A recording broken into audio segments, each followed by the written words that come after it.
मैं कांग्रेस पार्टी जिला कार्यालय में मौजूद हूँ। हमारे साथ बात करने के लिए प्रदेश के नेता मौजूद है, जिले के प्रभारी मौजूद है।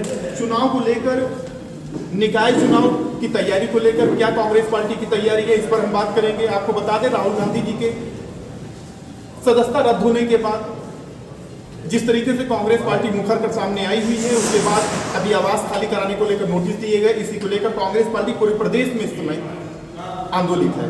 इसी सब बिंदुओं पर हम बात करेंगे। पहले तो हम बात करते हैं कांग्रेस पार्टी की सदस्यता रद्द होने राहुल गांधी जी के विषय में। आप ये बताएं, आज आप प्रेस कॉन्फ्रेंस करें, क्या है पूरा मामला? कांग्रेस पार्टी की सदस्यता रद्द हुई और कांग्रेस पार्टी आज सड़क पर है, कैसा माहौल दिख रहा है कांग्रेस के लिए? नहीं, देखिए, कांग्रेस के लिए नहीं, ये पूरे देश के लिए माहौल है। कांग्रेस के लिए माहौल होता तो हमारे जैसे लोग, तमाम लोग बंद कमरे में बैठ सकते थे, लेकिन ये देश का मामला है।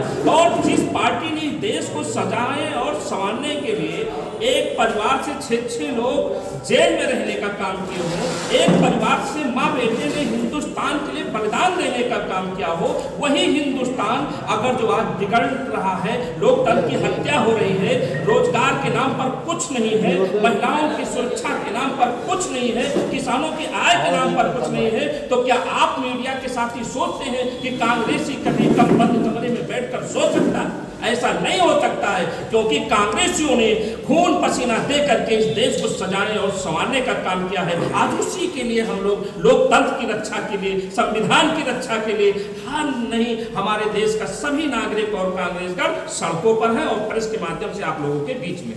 क्या विपक्ष एकजुट हो पाएगा आपके नेतृत्व? नहीं, देखिए, के मुद्दे को लेकर नहीं, आपने प्रश्न ही गलत कर। देखिए, यहाँ राहुल गांधी जी मुद्दा नहीं है, मुद्दा हमारा देश है। पहले देश है, फिर जयकरण वर्मा है, फिर आप है, फिर और कोई है। देखिए, देश इसलिए है कि जब देश का संविधान आज खतरे में है, देश का लोकतंत्र खतरे में है, देश में जब कुछ बचा ही नहीं होगा तो राहुल गांधी जी ही रहकर क्या करेंगे, जयकरण वर्मा जैसे लोग रहकर क्या करेंगे? इसलिए देश को बचाने की जिम्मेदारी सिर्फ और सिर्फ अगर जो किसी ने बिना उठाया है तो कांग्रेस पार्टी ने उठाया है। रही बात, आपने विपक्ष का नाम लिया, तो आज देश का हर विपक्ष, हर वो पार्टियां जो देश के से प्यार करती, देश में रहना चाहती, देश को सजाए संवरना रखना चाहती है, हर वो पार्टी एकजुट होकर के माननीय मोदी जी से ईंट बजाने का काम करेगी। निकाय चुनाव में क्या तैयारी? कांग्रेस पार्टी इस समय जो है मुखर राहुल गांधी की सदस्यता को लेकर उनकी आवाज को खाली कर, निकाय चुनाव में क्या तैयारी कांग्रेस? देखिए, निकाय चुनाव में जितनी तैयारी कांग्रेस पार्टी के है, शायद किसी की होगी। देखिए, हमारे पास न्याय पंचायत तक के बूथ स्तर तक के संगठन कंप्लीट है। ये जिला अध्यक्ष जी बैठे हैं, इनके द्वारा सारी व्यवस्थाएं कर ली गई। हम लोगों ने जो ये मुद्दे उठ रहे हैं, इस मुद्दे को हम आप लोगों के पास लेकर आए हैं और सदन में हमारी बात नहीं सुनी जाती, इसलिए हम आप लोगों के साथ साथ इसको हम बूथ स्तर पर, गांव स्तर पर ले जाएंगे। उसका मुख्य कारण है कि इसी से हमारा निकाय चुनाव भी कामयाब होगा। हमारे सभासद भी होंगे, पार्षद भी होंगे, हमारा चेयरमैन भी बनने का काम करेंगे। कब तक पार्टी के प्रत्याशी घोषित कर दिए जाएंगे? निकाय चुनाव की घोषणा कभी भी हो सकती है। अभी तो मिला जुला कर ये कह रहे हैं 10 अप्रैल के बाद कभी भी सूचना जारी हो सकती है। नहीं, देखिए, हमारी पूरी तैयारियां हैं, सारे पर्यवेक्षक की नियुक्ति हुई है, जगह जगह हमारे प्रत्याशियों के कुछ आवेदन पहले से जा चुके हैं। चुनाव टलने के नाते पुनः हम उस पर सर्वे करके अपने प्रत्याशियों को घोषणा करने का काम करेंगे। 2024 से पहले क्या निकाय चुनाव में फाइनल मान लेंगे?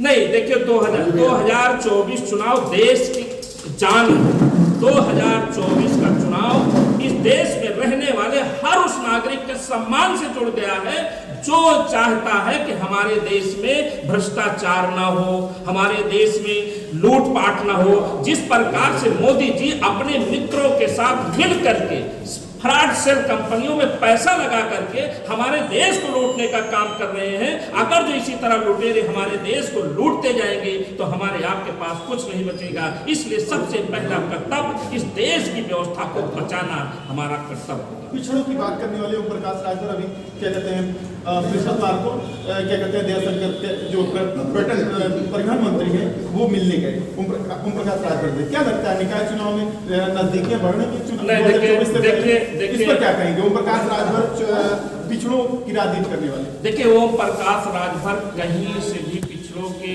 नेता के तौर में नहीं देखता। देखिए समय समय के लोग समय समय पर नेता ऐसे पनप जाते हैं। वो कभी भारतीय जनता पार्टी योगी जी की गोद में खेलते नजर आते हैं, कभी अमित शाह बात लेते हैं, कभी वो बहन जी की बात करते हैं, कभी वो कांग्रेस की बात करते हैं। जिस नेता के पास कोई सिद्धांत और विचारधारा और जिस नेता के हृदय में करुणा और दया नहीं होती, विचारधारा और सिद्धांत से वो डगमगा जाता है, उस नेता को हमारे जैसे कार्यकर्ता उसको नेता नहीं मानते। ये अवसरवादी लोग हैं। कल अगर जो इनको कोई दूसरे देश का भी मंत्री बना दे तो उसके पाले में बैठने में इनको देर नहीं होगी। निकाय चुनाव में क्या गठबंधन से लड़ेगी, क्या टेलीकॉम से लड़ेगी? नहीं, ये बात देखिए हमारी पार्टी है, इसको शीर्ष नेतृत्व तय करेगा कि जैसा होगा। हम सब हमारी एक सीमा है जो हमारे शीर्ष नेतृत्व द्वारा तय किया जाए, हम सब कार्यकर्ता है उस पर काम करेंगे।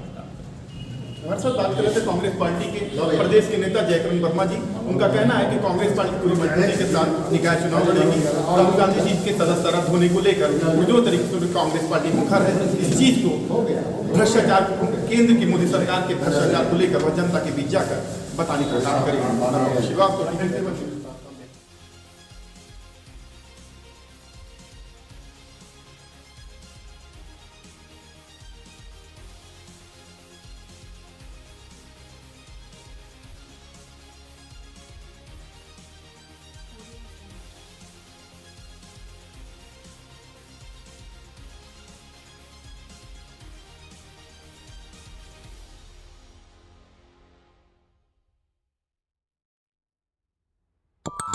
Audio Jungle.